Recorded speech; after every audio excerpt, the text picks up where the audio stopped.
and shorts, and surf, and scuba, and sand, and sailing, and soccer. San Diego, California.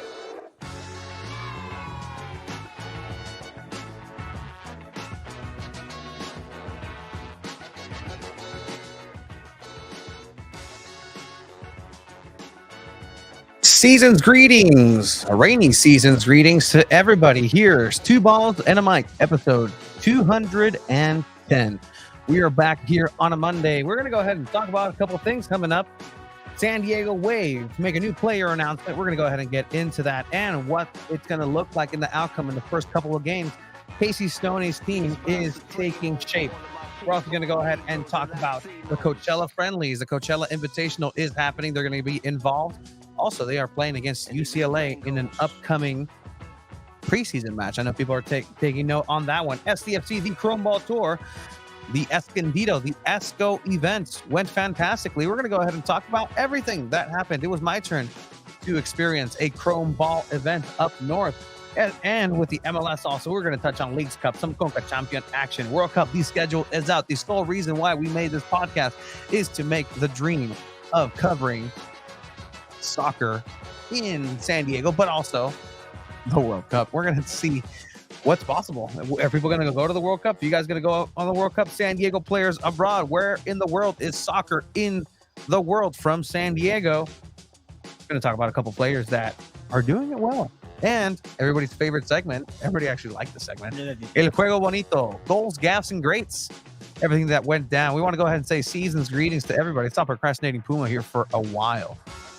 Season's Eric Fowler. Hopefully you can see him at the San Diego Soccer's halftime match. Alicia up north. Let us know how the seasons are over there. El Toro Fuerte's back. We have season's greetings. Jeff Abramovitz. And oh my God. we want Cody Rhodes. Finish the story. All right. You have no idea what that means. I do. Rocking. And pause that. Yeah, let's dive into it, right? Do you want? We're starting with San Diego Wave, I'm assuming. Yeah. It's best we start with San Diego Wave because there were some very new breaking news that were dropped today. Yeah. So breaking news today. Casey Stoney's side is, like I said, taking shape. New player incoming. And we had the exclusive. I should probably put the one that we had, on our fantastic website, sandiego.futbol. Everything San Diego football related on here. Check out the website, sandiegofutbol.com. A lot of you have actually been checking them out. Like, we're looking at the numbers, and it's increasingly exponentially, just in general. So thank you guys for making that click. It really means a lot because, it's a cool little project that's still growing. Yeah. But yeah, so the news that happened here, if you go to sandiego.futbol, boom. ¿Sí se ve? See. You're watching it? Mm-hmm. It just went down. San Diego Wave FC acquired Caitlin. Go for it. Torby? We're going to go with Kate. You know what? No. So we're going to go ahead and talk about this player coming up, getting acquired from Melbourne City FC. You know where Melbourne is? Australia. The A-League. I never doubted you for a second. You can check out the article here. As we broke the news, San Diego FC announced, Wave FC announced today that they have acquired Australian defender Caitlin Topi from Melbourne City. Again, if my pronunciation is wrong, let me know in the comments because I always point it out to you. And Torpy. It's Torpy. And I've seen highlights just in silence, just in the nature of working at 9 to 5, and doing some doing some of this news breaking in between. What are you talking about? It's the intern dropping all this. That too. So new contract the last 2 years and goes through 2025. It was said that Caitlin is a talented young defender who has a bright future ahead of her with Wave.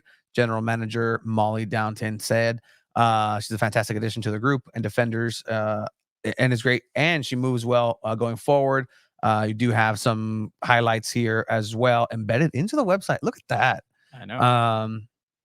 So yeah, from what we were seeing from this player and just looking at some of the highlight packages is she's touted as a defender, but as we know in the NWSL, you have to be a jack of all trades and really have a multitude of talents. Mm-hmm. And so we do see some goal highlights from a defender which really It's really cool. It's really cool. I wish I could have seen some of her like slide tackling highlights or anything like that. But again, highlighting a defender that's scoring 6 goals in a season, that's something to kind of like marking your radars, right? Especially if you're other NWSL teams. All the teams are making moves right now. So it's only necessary for Wave. They are definitely investing in this backline, Tony. Absolutely. And so this is really, we asked Casey Stoney a while back, actually, in the crest reveal way back when for Wave, that, hey, is this going to be a team that you're going to be building from the back? Is this something, because obviously Casey Stoney being a defender herself, really, it's really kind of how a player turned manager tends to build their team is from what they know. And so being an offensive minded being a defensive minded manager moving forward, you want to also take into consideration the other side of it and just how you're going to go ahead and attack that. You build from the back. San Diego Wave has always been known to really be able to, when they can, control the ball, control the place, dictate how the ball is moving into the spaces, and moving from the back with a great passer and confidence with Naomi Gurma, and even further back with Kaylin Sheridan.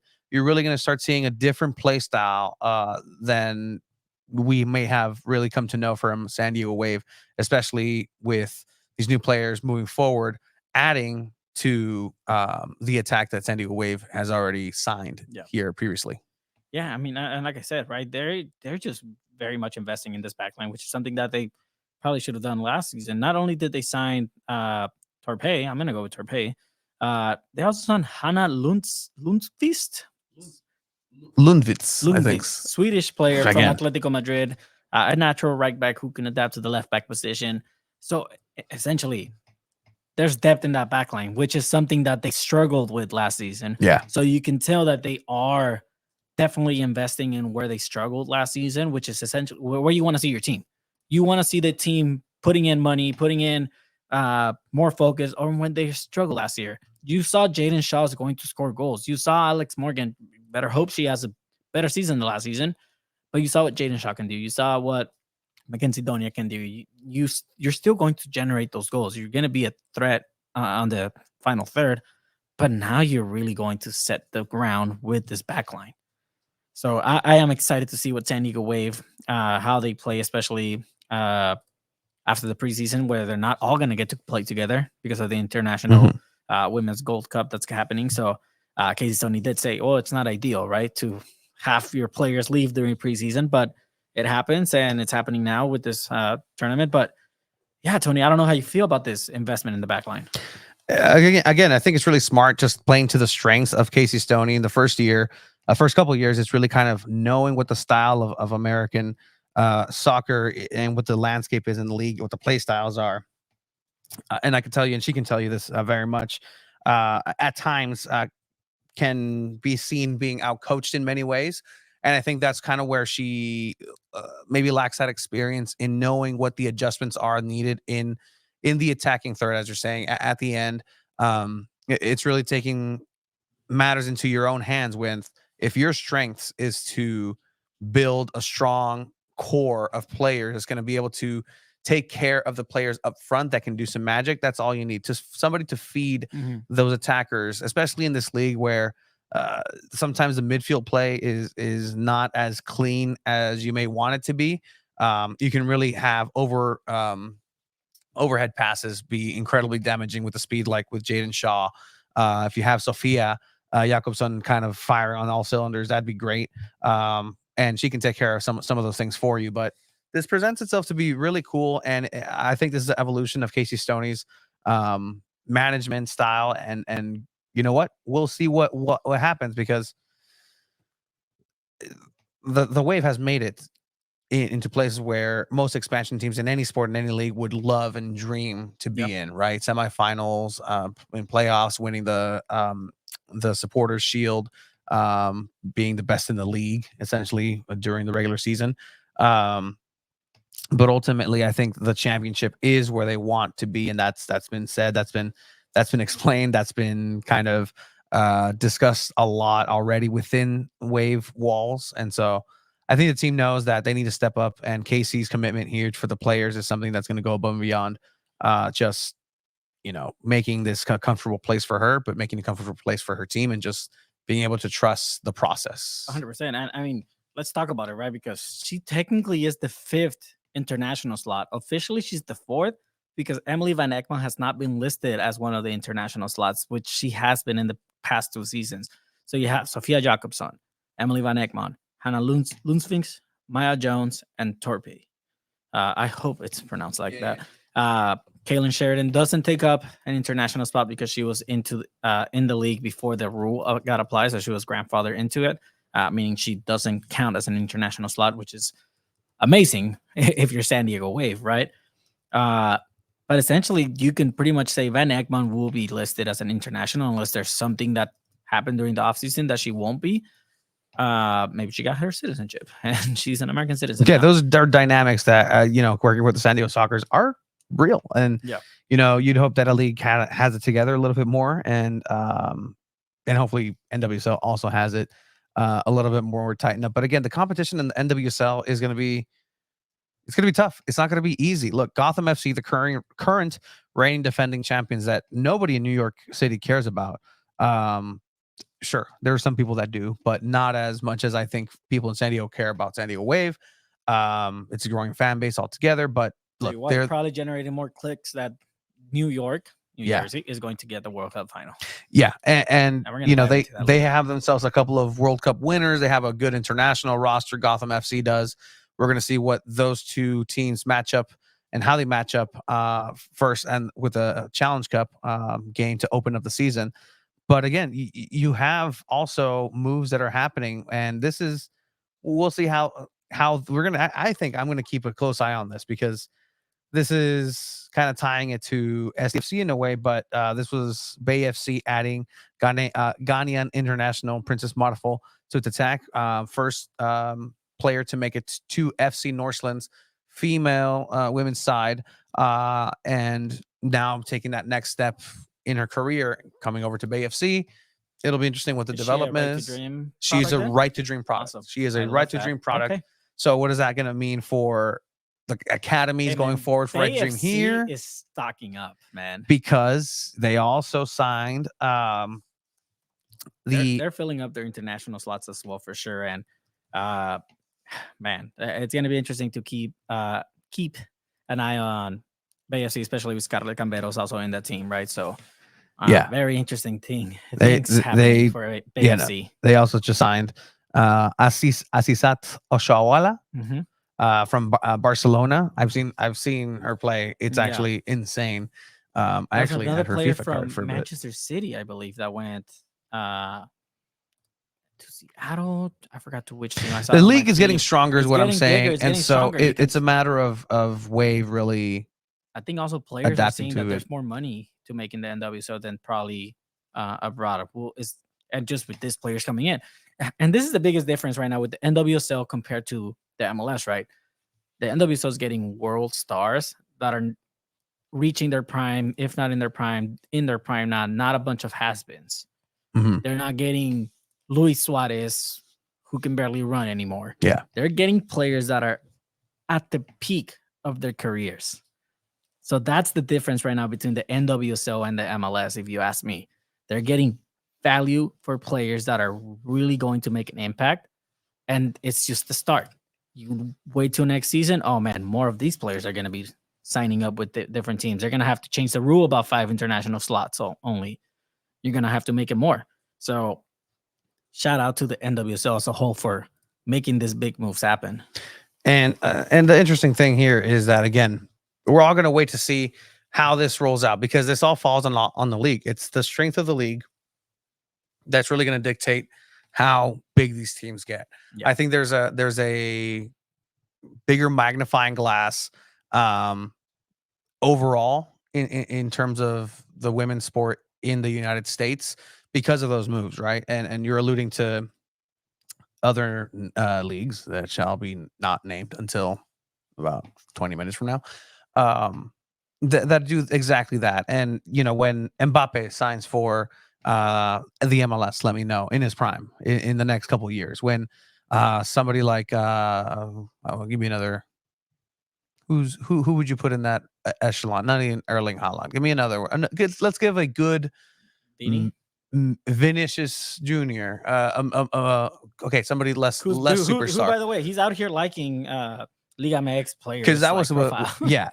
but no, the NWSL is getting those top of the line players in their prime, and it's good to see. It's really good to see, and it's better for us. They're getting a Griezmann. Yeah, Caliber player. If you want to just be comparison. PD for Bay FC, as Lynn is saying here. Rodrigo, another one there. Oh no, Travis accidentally started watching live. Stop now, spoiling tomorrow's viewing for me. We want to thank everybody who watches, listens, and consumes San Diego Punto Football, 2 balls and a mic, and any other products, whether that be the articles that are being thrown on the website and getting populated and getting really awesome up there, to just this live streams. If you're on Twitter, if you're on Instagram, if you're on YouTube, we are loving the interaction. It's if you didn't notice, we're actually in more HD than we are usually for like the last 4 years. Which, by the way, it's been 4 years. Congratulations. Congrats, man. 4 years of your hand's cold. Yes, it is fucking cold. It is. I'm chilling. I know right now. you are. Thanks to this Brujos del nice 78 jersey. Thank you, Brujos, part of the San Diego Soccer's. The San Diego Soccer. I was going to talk shit and say, "Wow, I can't believe you're part of a supporters group." You can't. You're media, but I feel like you have to be. I don't have to. I can part of the team. I can support. Well, people who support the team that you work for. That only makes sense. Thank you, Michael Faria. Congrats on 4. Nah, dude, it was rough. Don't show. It was rough. Episodes. No, okay. I won't show the first episode, but I will show something in here in a bit. Is just the dynamics of what it was. But tomorrow, before while I bring this up, tomorrow, we were gonna go out there to have some content. We're gonna go ahead and send our correspondent, but it was canceled to San Diego Wave. So instead, in-person media availability got canceled due to weather for San Diego Wave. But stay tuned because there will be a virtual one with Jaden Shaw. So stay tuned on our socials for that, dropping later tomorrow. And that's all we're going to have for this week when it comes to media coverage for Wave, at least media availability. I want to give a big shout out to Melanie Barcenas real quick, because she started and played in both games for the U.S., right, when it comes to the CONCACAF Women's Under-17 tournament. In a big game against Panama, 13-0. She got 1 assist, but then they also just beat Puerto Rico 3-1, which was yesterday. So big shout out to Mel B. Getting an assist in that 17-0. 13-0, 17, right? 17 and 13. Anything after 10 is una paliza. Yeah, you kind of forget how, there are levels to this, and this is what the U.S. is going to be expecting, and that's going to be something to talk about when the Women's Gold Cup comes here in San Diego, and just in general with that outlook of what is that team going to look like? Is this women's national team going to still have the are they still going to have the veteran presence? Are they going to have this new blood, this new fast rising talent be on display? And I'm not even talking about Melanie Barcenas, because you, me, Casey, and Mel, and everybody knows that she needs time in the pressure cooker. But look, Jaden Shaw, ready to go. Mia Official, and Jaden Shaw is still only going to be 20 this year, I believe. So that's still very freaking young, especially considering that it's known that the women players tend to go all the way to like 37 years old, 35 years old, and that's literally still their prime. Look at Alex Morgan. Last season, she had one of her best seasons of her career, and she was, 33, 34? So Jaden Shaw, keep an eye on that. Melanie Barcenas, turning 17. She's still very young to even try to rely on, but she's going to be making an impact for sure coming. This is a big year for her. This is a big, and Casey said that on a previous interview, that this is going to be a huge year for Mel B, and she's going to really be showcased as part. Oh, where it is? There it is. Are you going to buy the Vision Pro? No, that's too scary for me. That's way too scary for me, because I would never come back. Yeah, no, you I would would not. never You come would back. not. That would be Like the end life, of that's 2000, right? life. That's no, like I would become technology. Yeah. I would be just in there and Oh no, I regret asking because now we're getting sidetracked, Tony. So hey let's get hey back on man, if track. you want to go Let's ahead not talk and technology like that right now if because you want to you'll end up swiping credit cards and we're not about to do that.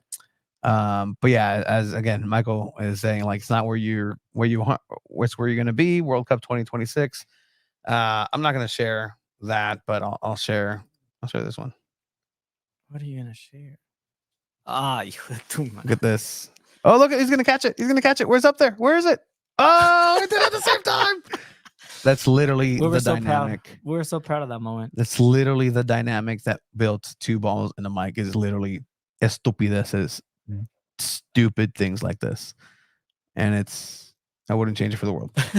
4 years. 4 years. Oh, man. But yeah, so San Diego Wave, the Coachella Invitational is happening. Like I said, it's only 4 teams from the NWSL participating in it. It's mostly MLS teams. Mhm. The NWSL teams get the last 2 days, which is day 6, Tuesday, February 20th, with San Diego Wave against Bay FC. Mhm. That's going to be a very interesting game to watch. We're going to try our best to go out there because Coachella's a bit of a drive, right? How far is Coachella actually? Palm Springs. So like Just the other way, 3 kinda, hours. I think. It's 3 hours. Probably. I mean, Okay. you can make it in 2 if you're really trying. There is a Saturday match, February 4th. You're able to buy your passes now if you're interested in that. Wave do play Portland Thorns, and then it's Angel City versus Bay FC. So definitely check that out. It'd be cool if we're able to go to some of these MLS games. Check out the competition for the future for Yeah. SDFC. Yeah. And again, everything that's kind of wrapping itself up. Thank you, Esteban. How slow are you driving, Esteban? Come on. Like I go to Coachella all the time. Good question here. Michael says, how do you think success will be defined for Asmel in the World Cup under 17? Does she need to dominate? Does she need to score? I think if she's contributing in important ways, and that's super vague because her play style is really dribble and fancy flair. Mhm. I think she needs to get a hold of some basics, and not necessarily in terms of like controlling the ball. No, like just knowing situations and when to do that, when not to do that, because there are situations where she's thrown in there and she tries to do the flary maneuvers and it just doesn't work. Yep. And she gets the ball again and it works. And with that, she's going to try 2-3 more times. Do you want that, or do you need the player who sometimes gets out of it and instead of doing the second or third skill at the second stop, she looks up and passes it and lays it off, right? But she needs to kind of get that IQ set, and it's really just the growth of the game and recognizing the situations. So if she can start contributing, whether through assists, whether through the runs, and something that's not really given on the stat sheet, that's going to be important. I think that the flair finesse aspect of her game is set. Like she can go up against the best of them. And I think just being able to utilize her other tools and just have those be more, it's like Neymar, right? Mm-hmm. He at some point got to figure out that, look, I'm going to keep getting fouled. I'm going to keep getting this because I am the flair. I am this. The NWSL game is a little cleaner and just in general. But it can happen. Like it can happen where you're going to upset a defender because you're doing one too many step overs and they're going to come in and just, all right, that's enough of that. And that's the thing, right? And that's also part of the intelligence. Yeah. It's going to happen where one of these times Mel B is going to get cracked in the NWSL. And you bring up the question is, oh, hey, she's a kid, blah, blah, blah. I'm in the boat where, nope, you're part of the game.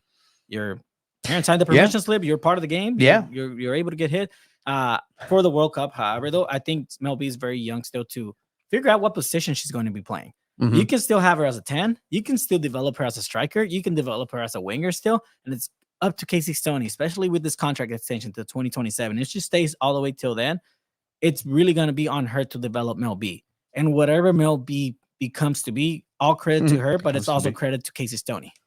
So I'm very curious to see how Casey Stoney is going to utilize Mel B this upcoming season, because at the end of the day, whether she uses her as a 10, as a striker, as a false 9, as a winger, the U.S. national team could use her as a freaking center midfielder. Exactly. Like that's part of the situations where she needs to find her place in this team and then kind of grow in that way. And if she's utilized, like I said, elsewhere, then that's positive. That's positive.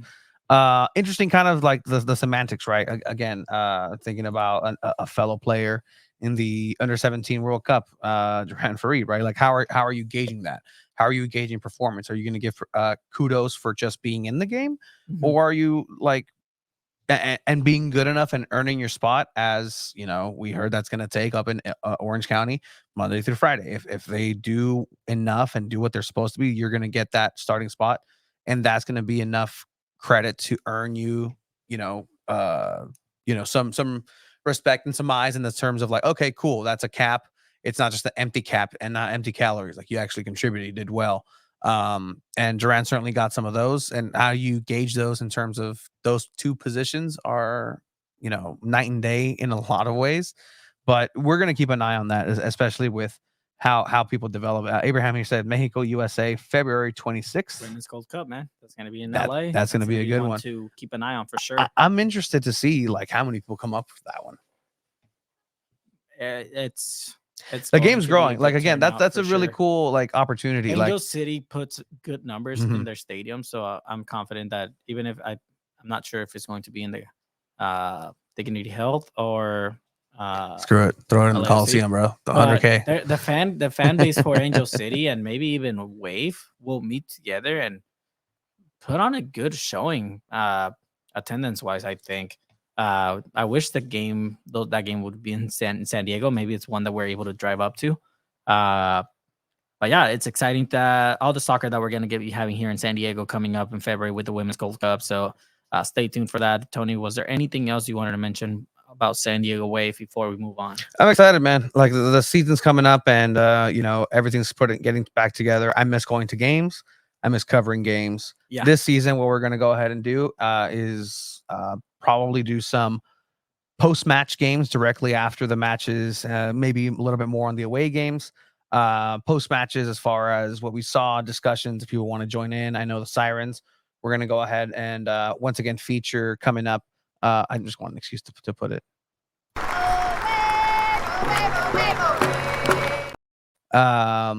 The Call of the Sirens, that's going to be a segment that's going to be coming up and really just growing this as much as we can together, because this is the show that's going to happen in 2024. It's going to be fun. It's going to be a great time for people to enjoy soccer here in San Diego. It's going to be a great time if the team plays good.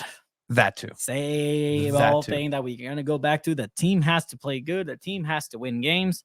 Yeah. For it to be a fun conversation, because if not, the conversation will still be held. It's a different conversation. Exactly. And it's one that sometimes doesn't make people too happy, but it needs to be half. It needs to be had. I will say really quickly, this was amazing. I will give comments and kudos to Lindsay Horan. You saw this? Yeah, that American soccer fans, they aren't smart.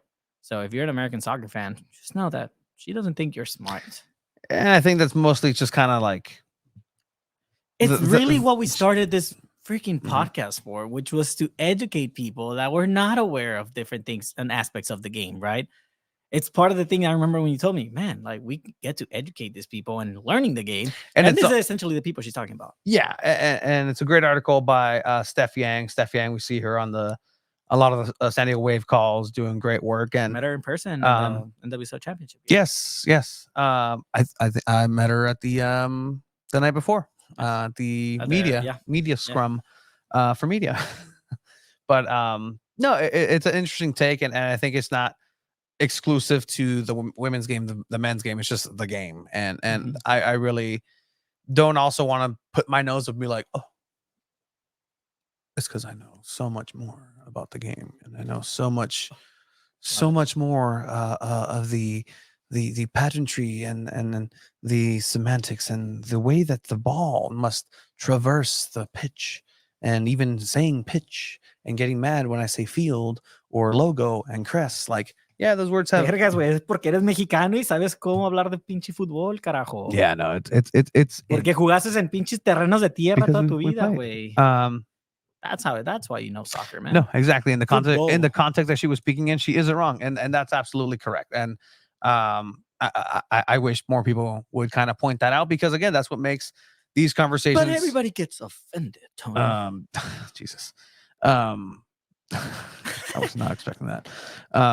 These are the conversations that essentially bring about better conversations as far as like what people want to see It's only in to grow terms the of the game. soccer coverage. It's only to grow the game. Yeah, that's what's up. I don't know. There's flashing lights out there. I think that's my neighbors, hopefully, just kind of backing up. Oh, okay, cool. Beep, beep. Awesome. Context We're in a garage. in a garage, and that's where we like it. Hopefully, everybody's staying dry out there. There's no leaks at least in this garage, which Yeah, I love. It's for now. nice. Let us know if you guys are safe, warm, dry, where you guys are watching us today, tomorrow, whatever it is. Just shout out to you guys. But yeah, San Diego Wave, they're having quite an off season as well. So stay tuned tomorrow for the Jaden Shaw presser. It's going to be exciting to see where her head at. Where her head at? Where her head is at. Where her head at, homie? The times that we've had Jaden Shaw for media, she's usually very shy. She usually struggles in answering some questions, but it'll be interesting to see where she's at right now. We got to help her out sometimes. We got to set her up for success. 100%. But yeah, we're going to go ahead and transition over to our SDFC segment of the show. And we're going to kickstart it with Tony. We love Esco Day. You were in Escondido, my friend, for the Chrome Ball Tour. The Chrome Ball Tour. The Chrome Ball Tour made its second stop in Escondido, as you were mentioning. That's the home for a lot of people who I might not run into a lot because it's a different part of the city. ¿Qué pasó? I just thought of like a great merch idea for SDFC that they should do. They need to do miniature Chrome balls. That'd be fucking sick. That'd be fucking sick. I'm sorry. Our marketing department has come together here live, and you heard it first. I know people all have connections. Chrome ball, mini Chrome ball. Just throw that out there, and I think people, I agree, will buy those. Somebody's gonna say we're already in production. Yeah, show me your receipts. Show me your receipts. That would be pretty cool, though. Not gonna lie, I would probably buy the one just for the setup of this studio wise. Yeah, that'd be pretty cool.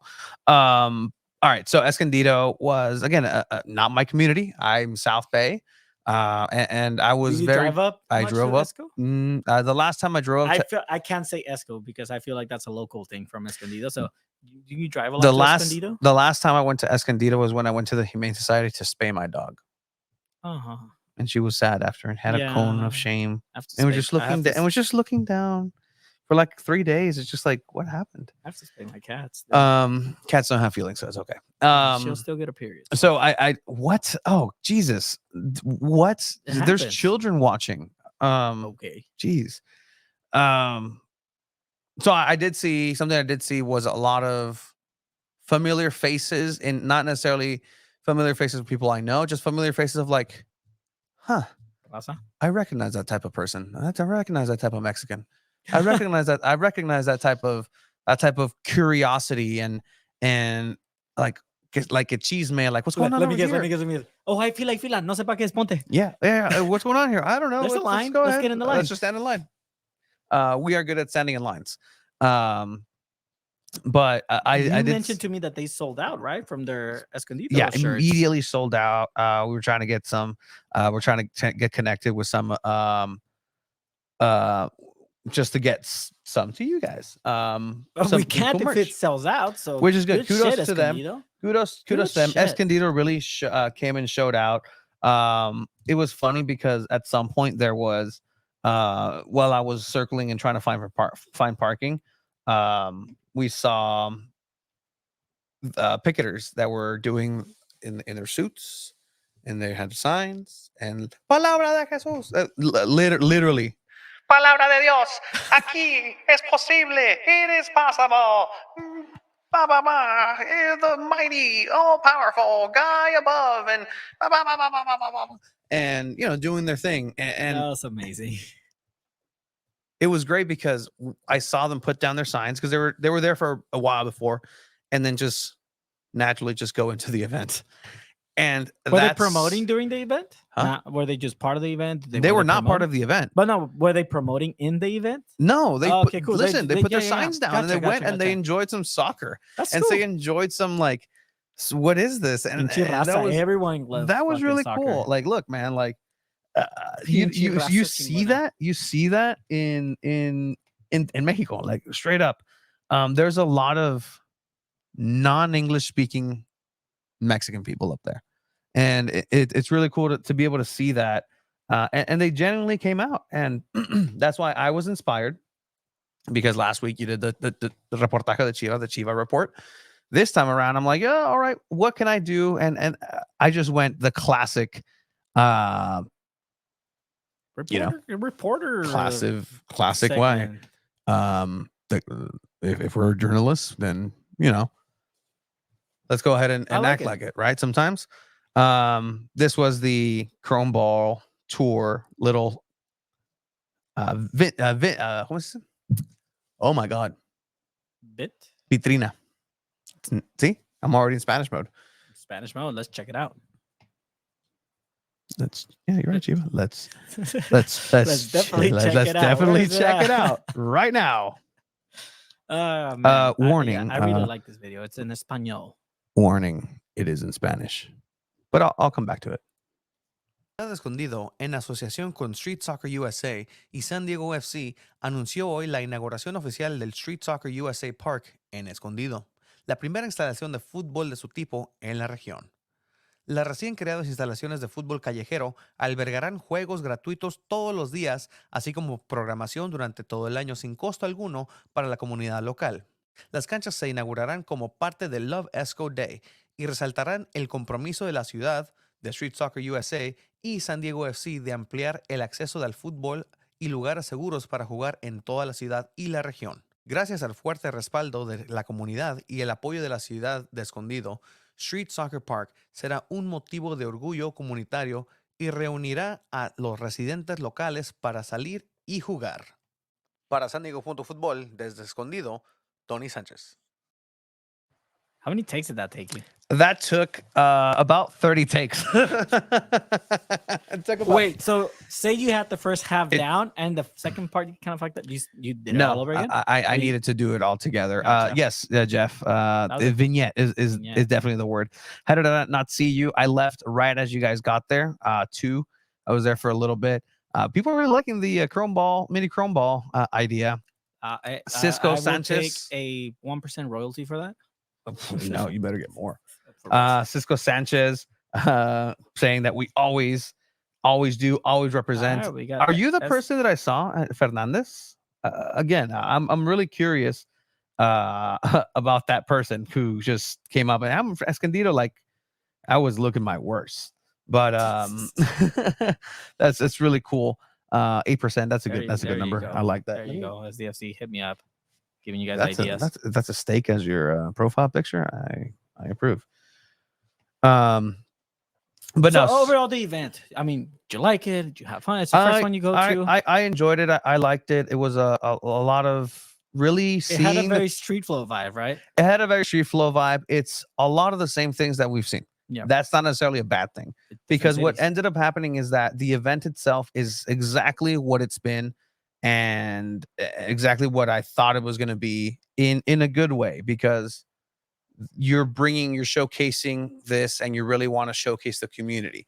And I think that that's something that SDFC is doing well. And that's just that ambition of wanting to, and this is the word that Paul Naku's post kind of ignited, as far as like, the ambition is very, very well executed, as far as wanting to roll out into these different communities and have them showcase themselves.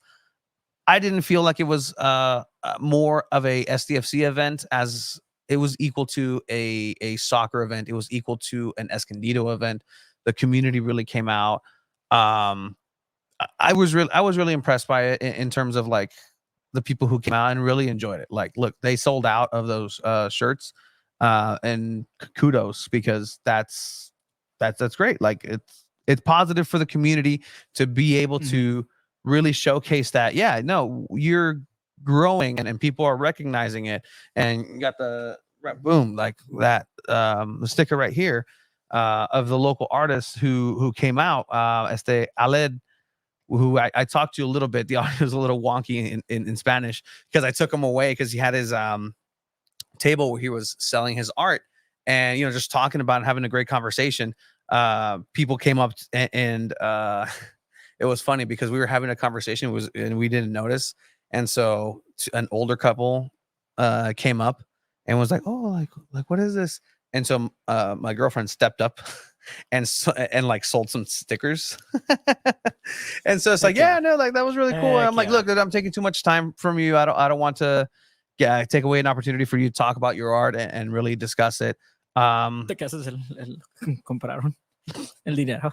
Let me share just some of the video, if not the video here of SDFC with Aled. I grew up, heavily influenced by Latin American street art and graffiti, skateboarding culture and all those graphics. Once you're exposed to this, you see it out in the real world and you connect to it even like stronger. My name's Aled Anaya and I was born and raised here in Escondido, California. I currently create murals and teach a graphic arts program for high school students.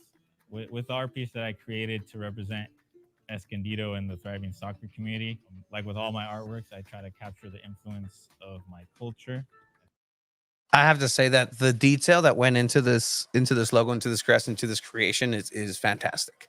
Is it fair to compare this one to the Oceanside one? No, right? it's Why not. No, it's not fair because it's completely different. Look, if you're you can say which one curating artwork for the San Diego Soccer Museum, you can have a Van Gogh hanging with a Picasso, hanging with a Jackson Pollock. Do you know who Jackson Pollock is? No, but I feel like you're gonna show me. Chiculero. You don't know Jackson Pollock? Jackson Pollock? No mames, that looks like a third grader made it. Excuse you? Te crees, Jackson, the great Jackson Pollock. Relájate. Look at that. Oh. I agree though. The third, it's anger. It's actually, they're huge. And you can have a Liechtenstein. You can have a Andy Warhol. You can have a sculpture in the same museum. I forget you fucking took AP art history in high school. And passed the test. Oh, damn right. And it was fantastic. And look, it's one of my favorite designs that's come out of SDFC, anything related in general. There I did see a heavy contingency says give that man the crest to do over a lot, like they wish they would have had him created, and some of the other artists that are upcoming. You're having local people do the artwork for this Chrome Ball tour. Maybe you could have had the local do the crest, but it's in the past. Move forward. You learn from mistakes sometimes. Yeah, and at the end of the day, like, look, that's what it's going to be, and if the team that's representing this isn't good, then that's a different conversation. But no, I spoke to Aled just about him coming up in general here in San Diego, and he has his studio over in Escondido where he teaches the youth. Kind of went back and forth of like, hey, we both teach kids, and his heart is really in the right place, just in general. But something that really again stuck to me is that fact that this event showcased Escondido. Escondido came out. It was in alongside Love Esco Day. The gameplay was great. There was different courts, 40 teams, and I actually found out that they allowed more than 40 teams because they had such a demand for it. And so really, yeah, so there was around 50 some teams that ended up playing. So awesome. It's good, positive community work. Shout out to everybody involved. I know our pal, who's been a friend of the podcast, DK, had a lot to do with this event. Yeah, he did. So shout out to him. The images that are coming out are fantastic in terms of like the optics. Soccer's ¿cómo se llama? ¿Cómo se llama? Not Street Soccer USA. Street Soccer USA? Street Soccer USA. Because I was like, I translated it. Did well partnering here with SDFC and Escondido. The field looks great. Some people were asking like, why is the field so narrow? It was a tennis field, a tennis court, 2 tennis courts that literally got converted. Um, and that's what you get. Like That's pretty you, fun and dope. you work with what you have, and that's why these 2 fields are as narrow as they are. You can play. Hey man, when it comes to soccer, you literally can play anywhere. It doesn't matter how narrow it is. It doesn't matter how wide it is. All you need is a freaking goal that doesn't even have a net. It can be 2 rocks put together. Literally, all you need is 2 rocks and a ball, and you can have yourself a game. No, and it's really cool to see the images that are coming out. It's just, literally street soccer. It's all courtesy of SDFC. The ribbon cutting was great. They had some games first, and then they cut the ribbon, ceremonial cut. But overall, a good event. The optics are good. The kits are great. Overall, also met SDFC Fancast, up and coming SDFC Fancast podcast. I think that was a question earlier. What were our thoughts on? On all these new podcasts popping up, and I think it's great. I don't know if you can find the comment. Thoughts on the new SDFC podcast from Jeff. Yeah, big shout out to SDFC Fancast for dropping already 4 or 5 episodes. Yeah. Doing fan things, and it's great. It's fantastic. Look, you have different contingencies that are coming up. I know the locals are doing their thing, and their membership just came out, so check that out. The Riptide sold 50 scarves. The Chavos are still doing their thing, Chavos things, and big shout out to Kevin, who was featured in that was Selección. That was a while back. Yeah. It was really cool. Just kind of being able to see how it's all coming together, being able to see how the people who are wanting to really to really make this community what it is, and what a reflection of what it's been. And that's great. I think this event really gave that aspect of reflecting the community, and that's all I can really say about that and ask for. So any last thoughts on that? Look, it's fine. I enjoy it. I like it. Let's keep it going. Shout out to the SDFC Fancast. If didn't you guys get to need see help out with anything, let us know. We're here to help out. We're here to promote it. That's what I told him, and kind of, hey, what are you using? Like what platform, with this, with that? And those are the conversations that we had at the beginning. Just YouTube it, and YouTube University will get you far. It used to be a park you avoided. Needles. Needless I was like, no, not needles. Probably. Needless to say, on the grounds, gangs, homeless, etc. It was great to see so much life in the park, and that's the story of a lot of public parks here in San Diego in general, and that's in every community. So, look, Linda Vista had a gang fight in the middle of street flow, and that's part of it. I don't wish this on anybody or anything, but if these competitive street soccer matches get a little bit too competitive, there's going to be fisticuffs, there's going to be emotions are going to run high, and that's it's part of the freaking it's part of the game. It's part of it. The game, man. It brings a smile. Just sportsmanship is big, and we're all that, but man, people get heated when it comes to pickup games, and shit's gonna happen sometimes. So hope they're prepared for that. I'm sure they are. You would assume. Yeah, no, I really. Well, where's it gonna be the first Chrome Ball tour? Don't be National City. Don't be National City. Don't be National City. Don't be National City. It's gonna be National City. Be Chula Vista. Please be. I will personally. I will be at these South Bay events, and I'm just gonna be like, guys, no, por favor,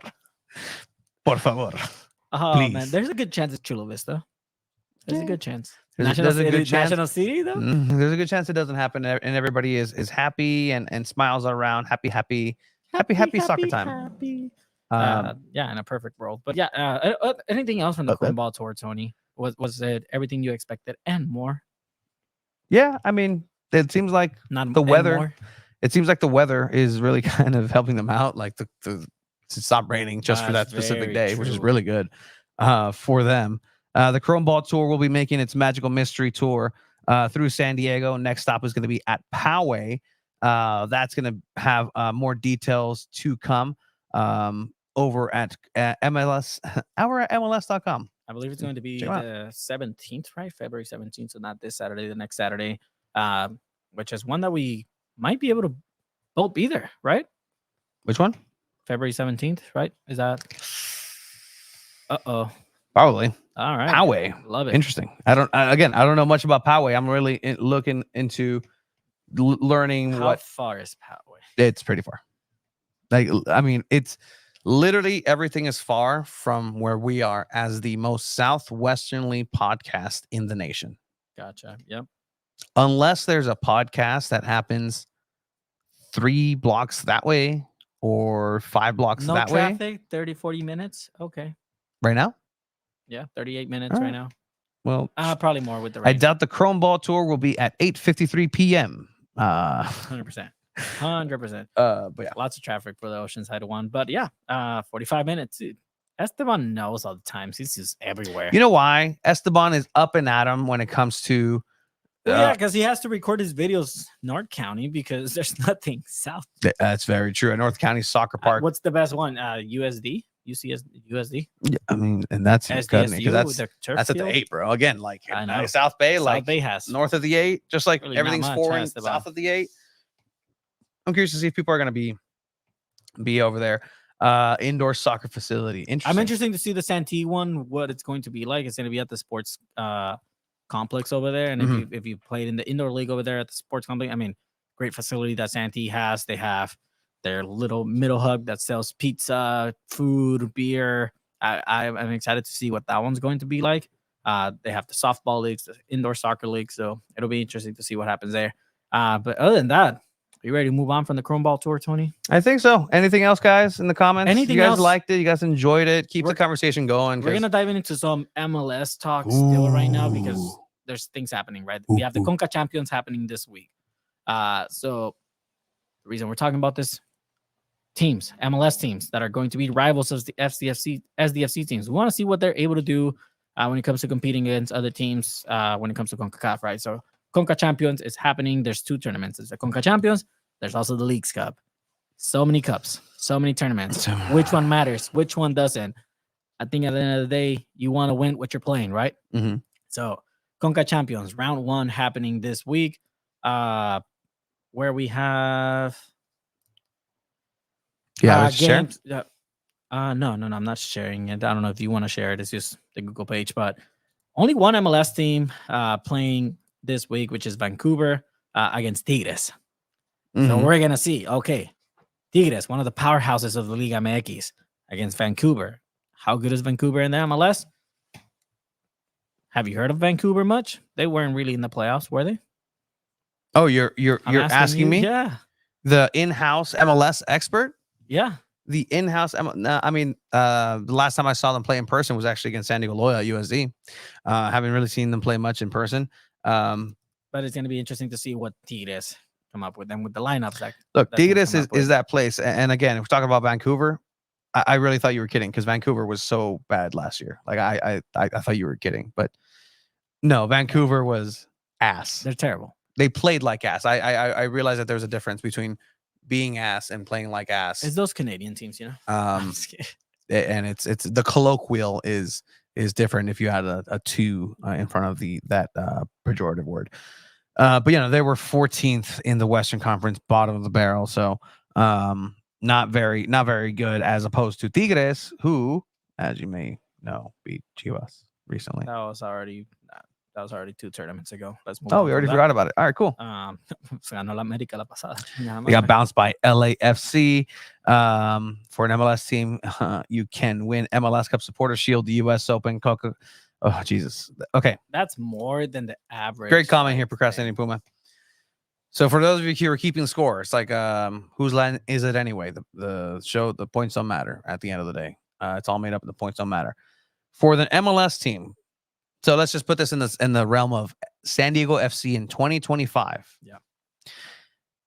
They have the opportunity to be MLS Cup champions, win the Supporter Shield, best team in the regular season, US Open Cup, biggest tournament, longest going, lasting tournament in the world, soccer-wise. CONCACAF champions, La Conca Champions Cup. I don't think if they would qualify for Conca Champions being an expansion Okay, team, or unless they get invited to. 2025. Okay. Maybe they okay. get invited to it. You never know. Yeah, stranger things have happened. Qatar played in a Gold Cup. Yeah, exactly. So Mexico played in a couple of Copa Americas down south. Like, yeah, there you go. They can't win CONCACAF Champions League or Campeones Cup until at least 2026. You have to earn a spot into that. So yeah, and then you can also win Campeones Cup. Pretty sure they'll be in the Leagues Cup. Yeah, I'm no, pretty 100%. sure that'll happen. But yeah, CONCACAF Champions League. Sometimes it's viewed as a joke unless you're the team that wins it. It's kind of like one of those tournaments, right? So, granted, before the CONCACAF Champions League champion would go to the Club World Cup, which is also going to get rebranded and just kind of in a different basis. But then we have the Leagues Cup, which is a new and recent tournament, which the conspiracy says that it was created for Messi to win it. You have 7 groups in the East of 3 teams in each group, so that's 21 teams. You have 8 groups on the West with 3 teams in each group, so that's 24 plus 21. Tony? I did not listen to those numbers. 21 plus 24? 45. 45. Oh, Yes. you struggle with that? Okay. No, okay, I'm you were pointed quizzing at me. you for the bit. 45. 45, thank you. Chivas is in this tournament, so I'm gonna be paying attention, Tony. Inter Miami will be playing against Tigres in the East Group 3. I love that. It's kind of awkward. Again, if you're one of our audio listeners, you miss so much. You miss so much, or you miss. Or you miss a lot. No, you miss a lot. It's fine. Do you have any thoughts on the Leagues Cup, especially just seeing what we saw last year? What should we expect? Maybe is this relevant? At the end of the day, I feel like what matters is winning your freaking tournament. Like being first place, winning the Shield is so important. But when it comes to this teams and this league, you have playoffs, so you want to win that. Compared to Wave, right? You technically were the best team in the season. You just couldn't win the. It just feels like so many opportunities to give consolation prizes to teams that don't deserve it. Oof. And that's the reality. Like, let's just make up a tournament. But then you have great stories. They have great stories, but the thing about the you league, can't sell Chicharito's gonna play LA Galaxy in the Leagues Cup. Like they're in the same group. Yeah. Cade Cowell is gonna play San Jose Earthquakes. Is this not fixed? Absolutely not. Yeah, no, I don't think we're allowed to infer that. But no, I mean it's true. I think there's way too many tournaments at this point, and I think that at the end of the day, if the storyline kind of keeps going, where like last year, every single Liga MX team thought that there was a giant coup against them and wanted and was going to do their darnest to make them lose. There was airport travel issues, flights were canceled. It really interfered with their regular season. Some say injuries had a lot to do with that too. And is there such thing as too much soccer? Maybe. And that's just in terms of like, man, there's no need to put these players through so much. But then again, you put it on the other side, right? Like, do you then play your youngsters? Do you get them some important minutes, some important time? Maybe again, a Leagues Cup, you see more Joe Corona that you might in the regular Liga MX. All these things to consider. We're going to follow the actual action once these things start rolling, and as it pertains to San Diego soccer and just MLS in general, because this is going to be important coming up. You got to know your enemy. You got to know who's coming in against SDFC. So we're going to go ahead and make sure to keep an eye out for that. Anything else, sir? Pinche Leagues Cup, wait, no man. So many tournaments. It's crazy. But that's kind of wraps it up for our MLS segment, tagging it along with SDFC. Perfect. You know what we had coming up, Tony? What? The World Cup. It's right around the corner. It is right around the corner, Tony. 2026 couldn't get any closer. Yes, I'm going. We had the World Cup schedule for 2026 drop, Tony. Yes, we do. Got a link for that? Yeah, I do. Throw it up. Thank you again for those of you who are joining us here on the chat. It's a really big deal to have everybody enjoy their Mondays here, and it's rainy day here in San Diego. It's been fun. Stay warm, stay dry out there. So we have here, Tony. Oh, there it is. From the official FIFA website. They're humping. 3 countries: Canada, Mexico, US. 104 fixtures, 48-team event. 13 of those games are going to be played in Mexico, including the inaugural game. Mexico gets to play in the first game of the World Cup in 2026 in the Estadio Azteca. And I believe I saw a comment that said they're the first nation to get to host the inaugural game for 3 different World Cups. World Cups, yeah. So kudos to Mexico. I mean, the 2 legendary World Cups they had where You did Pelé it. won, Maradona won. Congrats. Get to the freaking 5th game, right? 13 matches are going to be playing in Canada, Vancouver, and Toronto. The Mexico games are going to be in Estadio Azteca, which is Mexico City, Monterrey, and Guadalajara, Estadio Akron, Chivas Stadium. Beautiful stadium. I want you to see that stadium. Estadio Akron. I mean, yeah, I'm down. I'm down to go see the World Cup. And again, this kind of brings it all back into like, well, this started as a way to get the World Cup, get World Cup passes and really see that. I want to zoom in just a little bit on that. There you go, so people can see it. So here's the kind of like the breakdown of all these. Are these all the matches? These are all the matches. Interesting. These are all the matches. There, no semifinal matches will be held in Mexico. I think from round 32, or just playoffs in general, Mexico has 1, 2, 3 games total when it comes to playoffs. Canada will have 1, 2, 3 playoff games as well, and the rest will be played in the U.S. Granted, the U.S. has a lot more space, a lot more states, a lot more cities. And they technically were the main host, but it is what it is.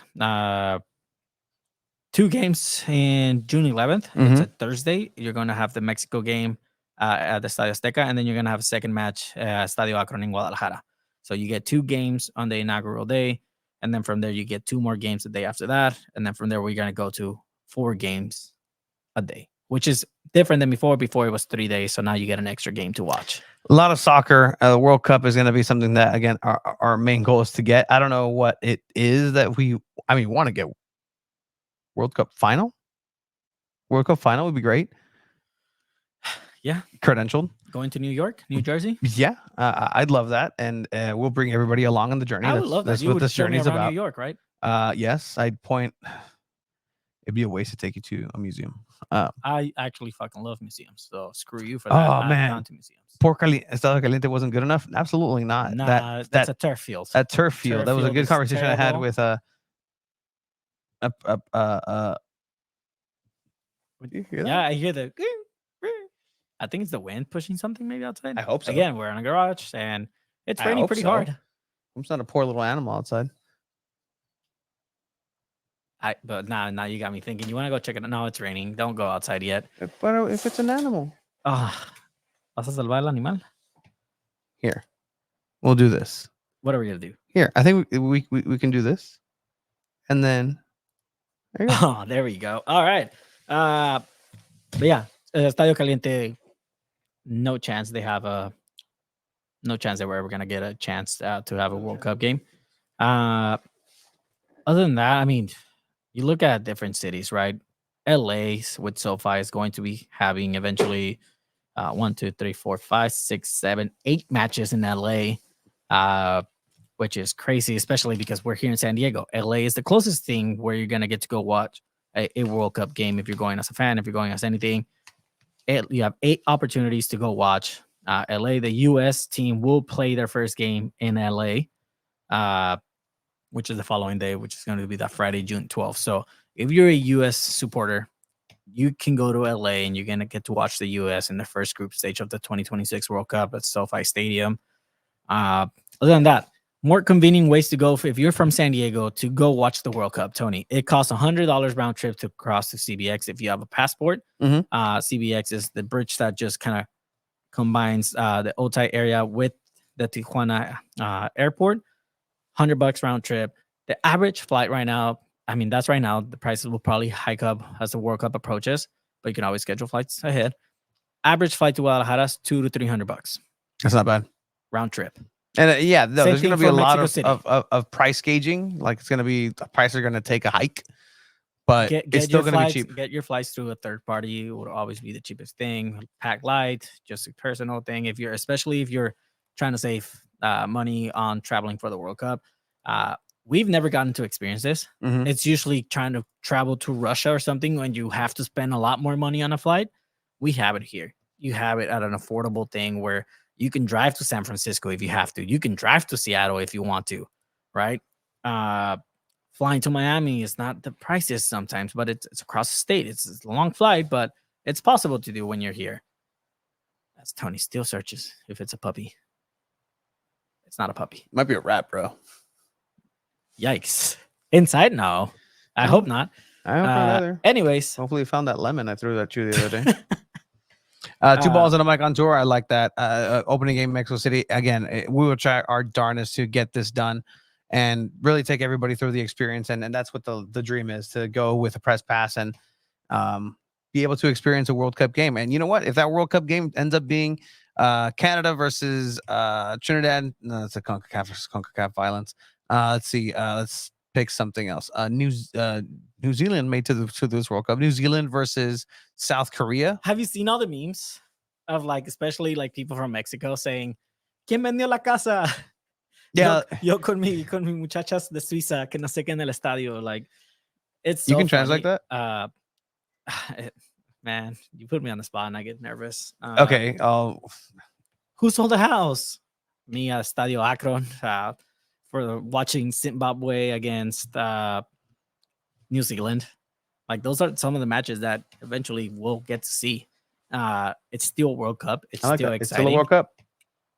It's a chance of a lifetime.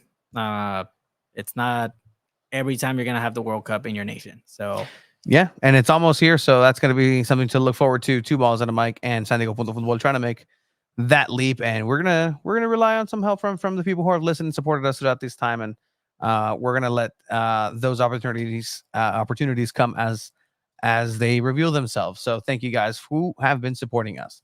World Cup.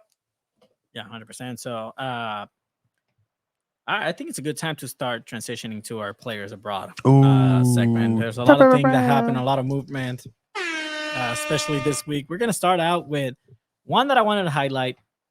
Ex-San Diego Loyal player Joe Benny Corona got his first start back with Cholos in a 3-2 loss against Pachuca. Got substituted in the second half, but he did finally get a start for Los Cholos Quintles de Tijuana in an away match against Pachuca. It'll be very nice to see. I mean, you see Joe Corona right there in the middle.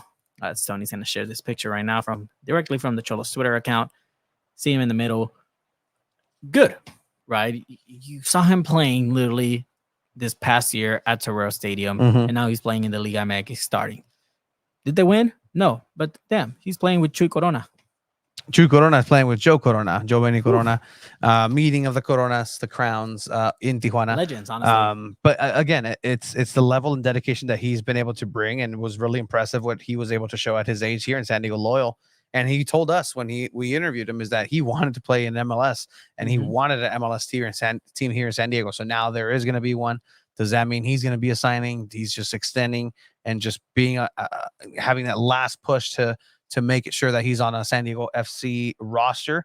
That's going to be incredibly interesting. But yeah, well, the Olympics are coming up. Apply as a volunteer.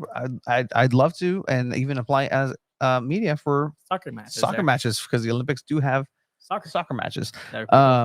But yeah, so Joe Corona getting that, that's pretty cool. Shout out to him. What else do we have locally, Chiva? Brandon Vasquez got a start. He's been starting regularly for Monterrey now, but they had one of their toughest games in the season against defending champions America. Those of you who know America, we hate them here. But anyways, it was a 1-1 tie, close match. Brandon Vasquez did get the start there. He did not get a goal. But again, playing against America is not easy, right? They're definitely one of the most stacked teams. They're the top dog. There was a picture on Twitter that was going around comparing Liga MX teams with Premier League teams, and that kind of was very accurate, if you ask me. It was very cool. It compared America with Manchester City, which is actually no. America was Liverpool. I had sent it to you. Yes, actually, I can pull it up. Yeah, please. I love optics. I know. It was very cool because you had like, let me share this real quick. Just for like you, Tony. who would be which team? This would be the middle of the road team in Here you Liga go. MX. Those of you who really don't know Liga MX, this kind of does pinpoint it better, a lot better. I can't zoom in on this because it's a tweet. Ah! I'll stop sharing. Estúpido. Pull up your picture. No, I'm not. I'm not going to pull up the America picture with anymore. Liverpool. Chivas with Manchester United. That Pull it one up paid. again. Just fix it. That was funny. Yeah, it was. The little pinguito. America with Liverpool. Chivas with Manchester United. Tigres with Manchester City. The little penguin. That was not okay, Mr. Penguin. Oh, it's not. Oh, man. Oh yeah, but yeah, this gives us a line by line. Let's see: Liverpool, America, It's Atlas, pretty accurate. Cruz Azul Albion. being Arsenal. Chivas being Manchester City, No, and Manchester being Man United hurts a little bit. It does hurt, but it's fucking accurate. Arsenal, being Cruz Azul, they always make it but never win. I like that. No, stop. Santos is Chelsea. Santos is Chelsea. Had a good run there. Had a good run there with some really good teams. Get this. Cholos is Sheffield United. Yikes! Yikes! Oh, Wait, you said Toluca. It's Toluca is Chelsea. Santos is Aston Villa. I forget they have the same freaking logo. Yeah, no, I hate that. Yeah. How dare they? Toluca is Chelsea. That's pretty accurate. That's cool. That's very cool. I like it. Yeah. Check it out. But anyways, moving back to the players. Thank God. Pinguinito. We go across the Atlantic Ocean, Tony, with Europe. Mia Fischel got her start again in the Champions League in their 4-0 win against Paris FC. This does not bode well for Sheffield United. Yeah, no, it does not. Sorry. Good comment. Paris has two women's teams. They have Paris FC and PSG, but Chelsea in their dominant 4-0 win. Mia Fischel got a goal, her first Champions League goal of her career. Big day for Big Fish going. She didn't start in their match yesterday against Everton. They did win 3-0. She came on as a sub. You have to give players rest, especially when you're playing midweek games starting. You can't start them every freaking week. You're going to end up burning out your players. Load management. Big shout out to Mia Fischel as we. Have you done your taxes? I already did my taxes. Damn. Have you done your taxes? No, I don't partake in that. No. Okay, Messi. It's all good. I can get my what's it called? I can get my lawyers involved. Stall it a little bit. All right, let's share this real quick. Pinguinito. Yeah, Pinguinito la mató. No one picking up Jankovic. It's a nice drop of the shoulder. Dios. See you later. Julie Why? Soye. Official. Oh, it's in. Official in between the It's legs. gone through. That's what Big Fish does. Maybe the leg. He's a great It's header. another He must soft use goal her head to concede. Chelsea won't make care. this scores goals. That's surely done it. Yeah, Whatever the happens first one in in the other Champions game, League from a San Diego looks like player. Paris are Is that the qualifying first now. Champions League goal by a San Diego player ever? 619 soccer. You're on Let it. us know. 619 Soccer. You're on the clock here. He'll probably watch and let us know. Yeah, later. no, 100%. That was But big shout out to being official doing that. Then we go over to Spain, Tony. Luca de la Torre, on and off, usual starter for Celta Vigo in La Liga. Finally gets a goal in La Liga and another assist in the same game in a 3-0 win against Osasuna. Big shout out to Luca de la Torre, who's most likely going to be in the World Cup squad for the U.S. men's national team, along with Brandon Vasquez as well. Joe Corona, probably not. yeah, no. But big San Diego names going to the World Cup for the U.S. men's national team. And we will follow those San Diego names as we have an interesting comment here by Edwin the Great. The futsal courts in Escondido were my idea. I'll start off with an email to the council member back in 2020. I did hear that email be referenced and Edwin be referenced by the council member in a good speech as they do the ribbon cutting to the courts. So shout out to you, dude. That's awesome. I'd love to hear a little bit more. That's fantastic. And that's what Mira. Las América, never mind. No, just kidding. No te creas. No, but shout out to that growing community and it's that's these how it leaders in takes. the space that It takes those emails. it takes work. Sending It email, takes work. That's why we're very proud of Rich Mercado and Paul, the work that they've been doing, the brand that they've been able to build with that, Chicano Futsal as well.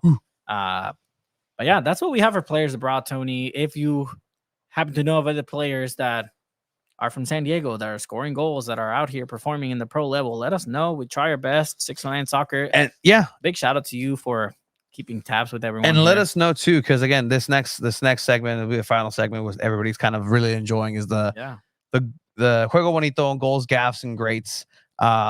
Which is really, again, send us your highlights. If you know a cousin, if you know a friend, if you scored a goal in Sunday League that gets recorded, Hey, man, this is exactly what happened this week, and we'll talk about it. Week, yeah, it was from Chula Vista So High with School. that, still haven't maybe had next music. week we have the theme song. Is that? I think that's gonna be the That's gonna recurring. be the bit. No, Next like week. I pulled it, and it was gonna be the Copa de la Vida, little some whatever. But for now, it's just yeah. So for our Juego Bonito goals, gaffes, and greats, we're gonna start out with our goal of the week from Chula Vista High School varsity team, Samantha Perez. This was sent to our DMs. I shared it with you guys. We said, "Hey, local." Is this one, right? Is that one? Yeah. Free kick goal from downtown. Great goal. It's a nice free kick, man. Aquí en China, that's a great free kick. That distance is fantastic. Let's analyze it, Tony. Is the goalkeeper? I know it's still a little zoomed out. Did very poor. Goalkeeper. Can you see the goal? Okay. Yeah, no, I could see the goalkeeper. I mean, it's a really well placed ball. If you kind of see where it ends up, it's top bins. The goalkeeper could have maybe taken a step back instead of taking a step forward, but I don't think it was measured correctly. If you see the trajectory right here, this ball is going to go ahead and travel at a great speed, and it just drops right there. It just starts dropping for the goalkeeper. Between this frame here, where is it? This frame there, and then this frame here, it just completely. Find it again. It just completely boom, boom, drops. From there, that ball's not going. But look at that. The ball just kind of took a turn right there and just went directly into that corner. Fantastic goal. That is. Didn't time ago. That is the goal of the week. Shout out to Samantha Perez from Chula Vista High School. Do I have Do you have what? I want to see what I have here. Oh, yeah. Woo. Oh, I like that. Goal of the week. Goal of the week, Samantha Perez. Shout out. All right, cool. Let's dive into our goal. I also I sent you another one, no? Where? I sent it to you. I did not get that. I sent it to you. There is another one. There is another one. And this was actually let's see. Let's throw this over here because we have the capacities to do that. We have the facilities, bruv. Oh, that one. Okay. Yeah. All right. So let's see. This one is actually, I love that the name is already on there. Enrique Guerra from Imperial out here showing off is the title of this said video. So let's check it out. Got a ball here. Little Scorpions out the passe, getting around the defender. Ooh, that was pretty good. That was pretty good. All right. So who knows what happened there with that pass? The guy's on the floor, gives a floated pass. Center back completely misses it, but the technique right there. Let me get that around you. A little flick right there. That's oh man, as a defender, that's your worst nightmare, right? Que te hagan el pinche sombrerito. They do the sombrerito on you over the head, and then they still get a little touch to get around your shoulder again. By that sombrerito, that defender should have fouled. I'm sorry. Right there, foul. You're gonna get a yellow card. You put your team in a better spot. I don't think you would have been right at that position. The other defenders behind them or high school referees. Yeah, no, Michael liked that one. Edwin, I love the story here. We always get kicked out of the park by playing soccer up there at Escondido in Washington Park. We need the space to play without getting the cops or Rangers called on Arriba El America. Look, man, it's all good. We can. No, it's all good. Hey, look, it was really great to see the community come out and really respond to it. And I love to see that in other places. Because look, there's a bunch of abandoned tennis courts. I don't know why Kimball Park has so many tennis courts. I don't know why Eucalyptus Park in Chula Vista has so many tennis courts. There's no need for so many tennis courts. And if we can repurpose them for that I'm very, very, very okay with that. I went to go play at the Eucalyptus. Need work on to record on landscape mode. Yep, that's We'll get those fixed. But again, if you know anybody who has a great goal, you scored a great goal here locally, we'd love to go ahead and showcase that. Eventually, we're gonna hopefully do giveaways, and there's gonna be something to look forward to in that sense for goals of the week. All right, Gaffs. Oh, this was an interesting one, right? We ended up deciding on the Messi tour. If you weren't aware, Inter Miami went on tour overseas for their preseason tournament. Something that you normally don't really see from MLS teams. You see it a lot from big Premier League clubs, Barcelona, Real Madrid, Bayern Munich, where they do a US tour during the summer, right, as a preseason. And then they end up playing MLS teams, Liga MX teams here in the US just to kind of get things ready. I know some teams usually sometimes go to Japan and whatnot. Well, Inter Miami decided to do this and go to Saudi Arabia and to different parts of Asia to have friendlies against different teams, right? So essentially, we saw a big one that popped up was Inter Miami against Al Nassr. Cristiano Ronaldo is going to be the big showdown. Ronaldo against Messi. Oh my God, we're going to get to see them on the field again. Ronaldo was not playing. He was injured or not in the team. He was out on a palco. Messi picked up an injury on the bench the whole game pretty much. It's a bad look for Inter Miami. It's a bad look for Messi. It's a bad look for the league. Is it really a bad look for the league? Okay, let's dive bad into look. that. How is this a bad look for the MLS? It's a bad look because, again, it sets you, again, into where you belong on the world stage.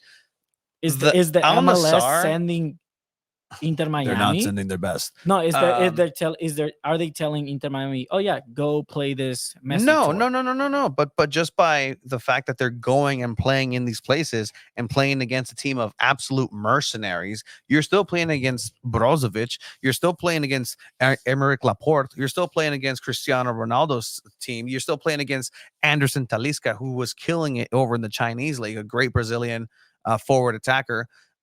You're playing against these players that would do well in Europe, and they're choosing the payday, and they had just recently done very well, and they're putting them up against a preseason Inter Miami. The optics aren't great. The optics, as far as like the people who are wanting to see Messi, are great. There's people, again, it's a once in a lifetime thing that where you're going to see Suarez and Messi. They're camping out in the hills. They're camping out outside. They're going to see the great one in their backyard. But other than that, and just the monetary value of it, I don't see how this is going to help you win one of those 6 tournaments and potential silverwares that we were discussing. They did win one 100%, but that really kind of resets where the MLS is in comparison to the rest of the world.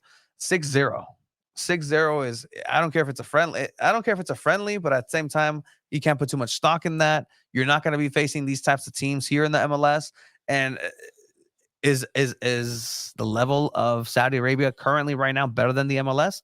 In a concentrated way, I'd say, yeah, possibly. I'm going to double down and say, I even tweeted about that, right? We're saying, I'm going to reinforce this again and say, playing anywhere abroad is going to be better than playing anywhere in North America, whether it's the Mexican League or the MLS, or one of the Central American leagues for sure. But yeah, anywhere in Europe and according to Saudi, yeah, I mean, you see it there. You had some of the stars. Yeah, it's a preseason. Mm-hmm. Yeah, it's a long break from MLS teams. Mm-hmm. At the end of the day, you got to show out in these games. And to give a direct contrast into kind of what the levels are for preseason, right? I think to LAFC were the reigning champions of the MLS Cup. San Diego Loyal went up to LAFC. LAFC, it seemed that was their last preseason game before going into the season, whereas SDFC, I think, played against LMU once, and that was the beginning of their season. I think San Diego Loyal played very well for the time period that they were talking about. Miami, here Michael saying that had been playing for maybe 2 weeks off the offseason. That's incredibly true. They're putting things back together. The team, again, the levels might be different, but you could have put out a more competitive squad had they had a little bit more time to meld and really have a play style. Who knows? But at the end of the day, that's that's kind of what we're getting. And they're going to Hong Kong. They're playing against the Hong Kong 11. They're playing everywhere in the world. It's a great experience for the players themselves, but at the end of the day, this is still a preseason to prepare you to play against DC United. So maybe you should try to play against teams that play like your competition locally.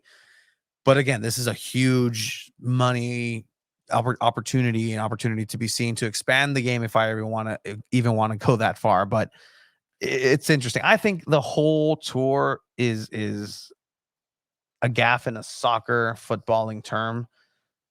Marketing, all that, it's great. I heard it again. Oh man, it's all good. It's a rat drown. Today, anyone expect Miami to win? No. And yeah, they're not great. They're not great in the league. They really are. And the budgets, again, they're big. But we'll see. We'll see what happens. Hopefully, this doesn't mean that you put extra miles on Messi's legs that they didn't need to be there. It's down to closer. Yeah, no, it's getting wild right now. But I definitely agree, right? I mean, it's definitely a money grabber for sure, where you're going to be traveling to different countries, and promoting Messi as the headliner for this, and then still not putting him on the field, even if it's for 5-10 minutes. How much could he really aggravate an injury in 10 minutes, right? He doesn't, let alone he doesn't run much on the field anymore. Yeah, he doesn't. He knows when to run, where to run, because he's a freaking genius with the ball and genius in the game. Put him out for 10 minutes at least.